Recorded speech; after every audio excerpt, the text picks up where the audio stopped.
Sandali, itigil mo muna yung ginagawa mo. Kailangan mong malaman to. Kung inaatake ka ngayon ng kaaway, tandaan mo, hindi ibig sabihin yan, ikaw ay makasalanan. O kaya man, ikaw ay talunan. Tandaan mo to na kapag inaatake ka ng kaaway, hindi ibig sabihin yan, merong mali sa'yo. Sa totoo lang, kapag inatake ka ng kaaway, ang ibig sabihin yan, malapit ka sa Diyos at ikaw ay nananampalataya sa Kanya. So bakit nga ba natin ito nasabi? Tandaan niyo po ito mga kapatid, ang atakihin ng kaaway sa mundo na ito ay hindi yung mga nasa Kanya na.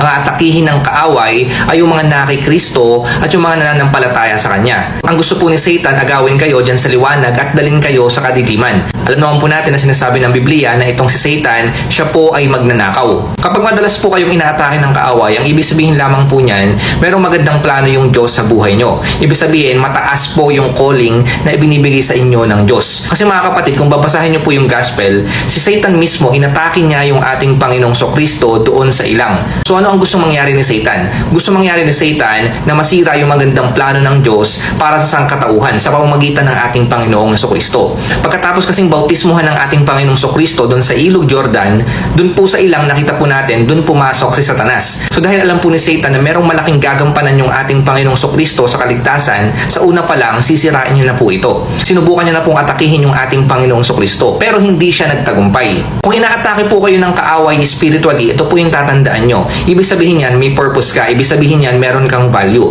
Siguro napansin mo nung naging Kristiyano ka at nung sumunod ka sa ating Panginoong Kristo, mas matindi yung gawa ng kaaway. Mas matindi po yung mga pinagdadaanan yung paghihirap. Kasi mga kapatid, talagang iaalaw ng Diyos yan para matest po ang inyong pananampalataya. So ito po yung ilalagay nyo sa inyong mga isipan kapag kayo ay inaatake ng kaaway.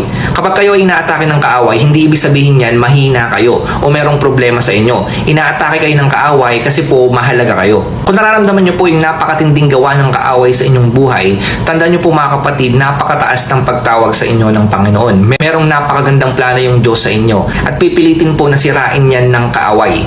Kasi mga kapatid, the more na mataas ang calling nyo, the more na mas matindi ang gagawin ng kaaway sa buhay nyo. Kapag inaatake kayo ng kaaway ngayon, tandaan nyo po na kayo ay hindi talo. So, ibig sabihin lamang po yan, kayo ay nasa kalooban ng Panginoon at kayo ay lumalaban spiritually. Bilang mga Kristiyano, tandaan nyo po to. Hindi problema na merong kadiliman na lumalaban sa'yo o umaatake sa'yo ang kaaway. Ang problema mga kapatid, kapag kayo ay tumigil sa laban. Kapag kayo po ay nahulog sa anumang gawa ng kaaway sa buhay nyo. Kaya mga kapatid, bilang mga mananampalataya, patuloy lamang po kayong manatili sa presensya ng Diyos. Umasa lamang po kayo sa ating Panginoon dahil siya po yung kakampi natin. Malakas po ang kaaway natin, meron po siyang magagawa. Pero tandaan nyo po, mas malakas tayo sa kaaway natin. Kasi nga po, tayong lahat ay merong pananampalataya sa Panginoong Kristo. At sa pamamagitan po ng ating pananampalataya sa ating Panginoong Kristo, yun po ang tatalo sa ating mga kaaway.